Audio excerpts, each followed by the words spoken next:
Alrighty, so I wanted to make a video about this, but I really didn't think it was too much of a video on its own, but we just got a little bit of leaks from Alexis, who is 7DS Leaks, and so I wanted to talk about this first. They did announce in the live stream that they did for the JPE tournament that they are going to be doing a live stream on the 28th. Obviously, I don't know what this says, and the only reason I even seen it originally was because of somebody else posted it. I want to say it was on Reddit or something like that, but I knew that Entu, who is a Spanish Grand Cross YouTuber, he had also tweeted about it, so I pulled up his first. But he has Ragnarok in quotation marks here. I'm not sure if it says Ragnarok on there. I assume it does. They also have a Ragnarok background behind the image itself, which makes a lot of sense. This is like I think this is Freya's throne. I actually have this as a background that I can use for thumbnails and stuff like that. But we also got confirmation from Alexis, which obviously this is a leak, so I guess take it with a grain of salt, but more than likely this is going to end up becoming true, because it's in just a couple of days. The 28th is next Wednesday, or this coming Wednesday, and yeah, he has the next unit is Tyr, which I think is really cool. I've been waiting for Tyr for quite a long time. I have to say, there's a lot of reactions from this. Obviously, as you can see, he actually posted this around 6 p.m. my time, so it's almost 2 hours later than that. But I was out to eat, so I really couldn't even look at it.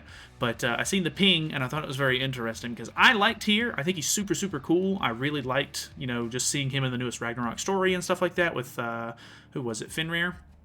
But I'm not 100% sure. I really want him to be a Nidhogg unit because Nidhogg is awful, and I really want him to save me from Nidhogg.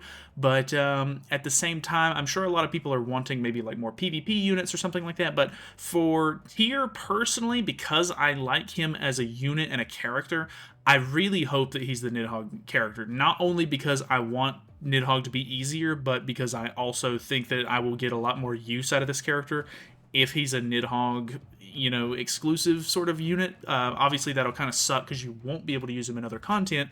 But if he's a PvP unit, I guarantee you he'll be in the meta for a couple of weeks at the best, and then he'll end up dropping out if he's not good enough. Or even if he is good enough, he'll still end up getting power crept at some point. Whereas if he's, if he's the unit that you need to make Nidhogg easier, you're basically always going to be using him on Nidhogg. I know that there's obviously, at some point, if they decide to do a new boss at some point, I don't know if they're planning on doing that or not, but he could potentially become completely useless at that point once you've made all of the relics that they're going to make for Nidhogg and they move on to something else.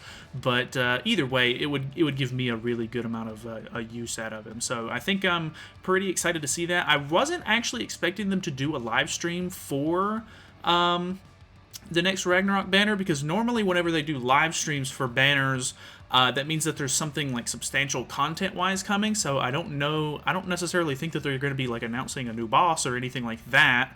But I don't really know why they would do a live stream, because I feel like a lot of people aren't really that hyped about Ragnarok stuff in general. Like, I personally like Ragnarok, but I know a lot of people are just more into the Seven Deadly Sins characters and stuff like that the game ends up doing. So very interested to see where this goes. Not 100% sure what it's gonna be other than, I guess, Tyr at this point, but very cool unit. Really looking forward to actually summoning for him, and I guess just let me know your thoughts and opinions on it, because I mean, I'm sure if you guys have been working on Nidhogg, because you need the new Diane relic now, you need the new Lostfane relic because of the LR, like there's some good relics locked behind Nidhogg, unfortunately. So hopefully he'll save the day and make it a little bit easier.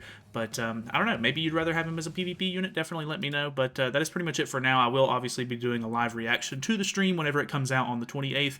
But until then, it should just be normal sort of videos and everything up until that point. But either way, thank you guys so much for watching. Hopefully you guys enjoyed the video. Feel free to subscribe if you haven't already, and I'll see you in the next one.